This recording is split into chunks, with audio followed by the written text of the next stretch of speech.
বিপ্লবী ঐতিহ্যবাহী শহর হল পশ্চিম মেদিনীপুর। বহু বিপ্লবীদের ভিটে বাড়ি এবং কর্মকাণ্ড যেমন রয়েছে, এখানে ঠিক তেমনই রয়েছে সম্প্রীতির মেলবন্ধনের ছবি। সেরকমই এক সম্প্রীতির ছবি উঠে এলো বেড়বল্লপুরের এই সুফি চাঁদ শাহ বাবার মাজারে।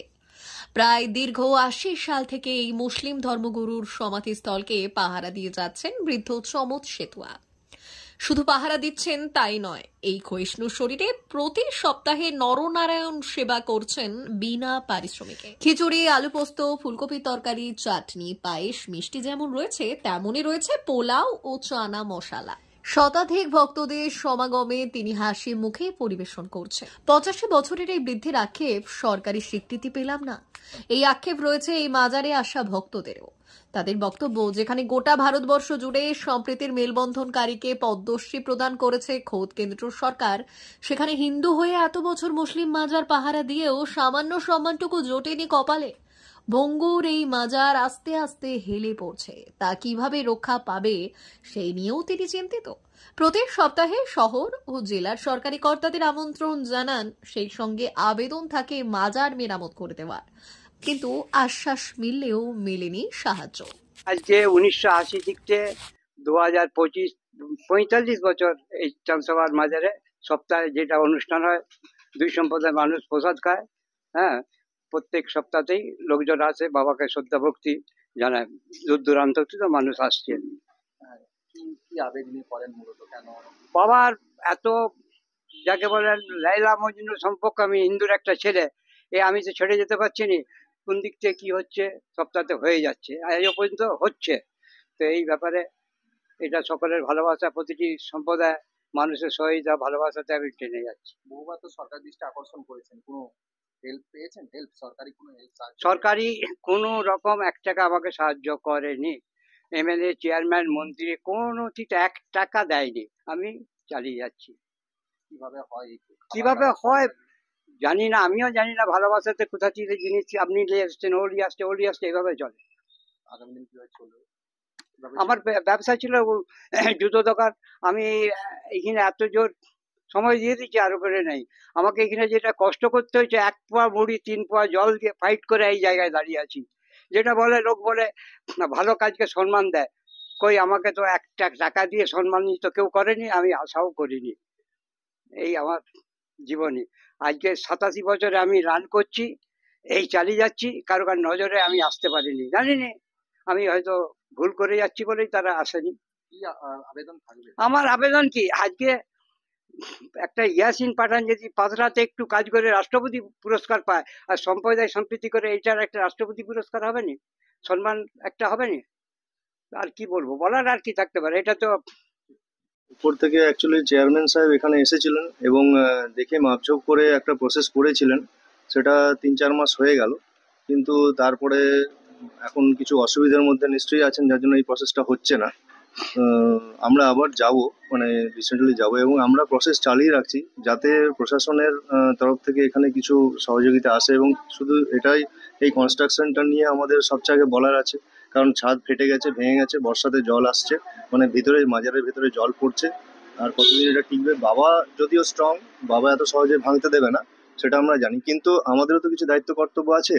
আমরা ভারতবর্ষের মতো জায়গায় একটা সাম্প্রদায়িক সম্প্রীতির দেশ, যেখানে আমরা সবাই মিলে আজকে এই একটা বিশাল প্রতিষ্ঠান, যেখানে আমরা মিলিতভাবে আজকে আমরা এখনো খাওয়া দাওয়া করলাম একসঙ্গে, রান্নাবান্না একসঙ্গে করেছি, বাবার এই মাজারে প্রার্থনা করি সবাই মিলে, আর সেই প্রার্থনা বাবা শোনেন।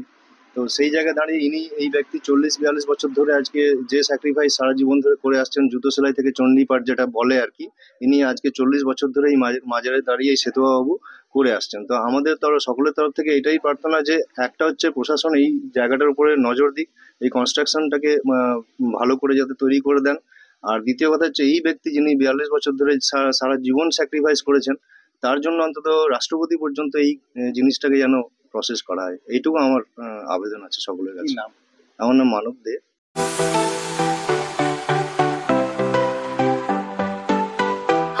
ওয়েল্ডার, আমিন surveyor assistant, assistant house wireman ও মোটর ওয়াইন্ডার বিষয়ে প্রশিক্ষণ নিতে চান? আপনাদের জন্য পশ্চিমবঙ্গ সরকার কারিগরি শিক্ষা বিভাগের অনুমোদন প্রাপ্ত প্রতিষ্ঠানে প্রশিক্ষণ নেওয়ার সুবর্ণ সুযোগ। সৌনাভূত ট্রেনিং সেন্টার আপনাদের সামনে সেই সুযোগ এনে দিচ্ছে। সৌনাভূত ট্রেনিং সেন্টার, টাকলা, খুশি, নারায়ণগঞ্জ। এখানে রাজ্য সরকারের কারিগরি দপ্তরের অনুমোদনে কোর্সগুলোর প্রশিক্ষণ দেওয়া হচ্ছে। ভর্তি চলছে। ভর্তি হতে আজই চলে আসুন আমাদের সেন্টারে। এখানে ওয়েল্ডার, আমিন surveyor assistant, assistant house wireman, motor winder কোর্সগুলি প্রশিক্ষণ পেতে আজই চলে আসুন নারায়ণগড়ের সৌনাভূত ট্রেনিং সেন্টারে। এখানে প্রশিক্ষণ শেষে পেয়ে যাবেন 100% জব গ্যারান্টি। ভর্তি চলছে। আমাদের প্রতিষ্ঠানের বিশেষত্বগুলি হল স্বল্প ভর্তি ফিস, ফ্রি ওয়াইফাই ক্যাম্পাস, যাতায়াত ও সরকারি ভর্তুকির সুব্যবস্থা আছে। এছাড়াও পাবেন এসসি, এসটি, ওবিসি এবং সংখ্যালঘু ছাত্রছাত্রীদের জন্য স্কলারশিপের ব্যবস্থা। তবে আর দেরি কেন, আজই ভর্তি হতে চলে আসুন রাজ্য সরকার অনুমোদিত সৌনাভূত ট্রেনিং সেন্টারে। ট্রেনিং শেষে পেয়ে যাবেন জব গ্যারান্টি। আমাদের ঠিকানা টাকলা, খুশি, নারায়ণগঞ্জ। যোগাযোগের নম্বর 9732864896 অথবা 6294423449। টাকলা মাদার টেরেসা শিক্ষানিকেতন। ভর্তি চলছে। শিশু কেন্দ্রিক পঠন পাঠন সহ সিবিএসই সিলেবাসে পাঠদান করা হয়। আমাদের বিদ্যালয়ের বৈশিষ্ট্য: পড়ুয়াদের পড়ার ভীতি দূর করতে নার্সারি থেকে পঞ্চম শ্রেণী পর্যন্ত স্মার্ট ক্লাসের মাধ্যমে বিশেষ প্রশিক্ষণ দেওয়া হয়। সিসিটিভি নজরদারি সহ পরিবেশ বান্ধব ক্যাম্পাসে পড়ুয়াদের মন ভালো করবে, পড়াশোনায় যোগাবে বাড়তি উৎসাহ। পরিবহনের সুব্যবস্থা আছে। ন্যূনতম ফি কাঠামোতে এখানে পাবেন লাইব্রেরি ও ল্যাবরেটরির সুবিধে। পড়ুয়াদের পড়ার মান উন্নত করতে সাপ্তাহিক পরীক্ষার ব্যবস্থা আছে। সহ পাঠ্যক্রম কার্যক্রম যেমন আবৃত্তি, নাচ, গান ও অঙ্কনের প্রশিক্ষণ দেওয়া হয়। সুদক্ষ শিক্ষক দ্বারা শিক্ষা প্রদান। টাকলা মাদার টেরেসা শিক্ষানিকেতন, টাকলা, নারায়ণগড়, পশ্চিম মেদিনীপুর।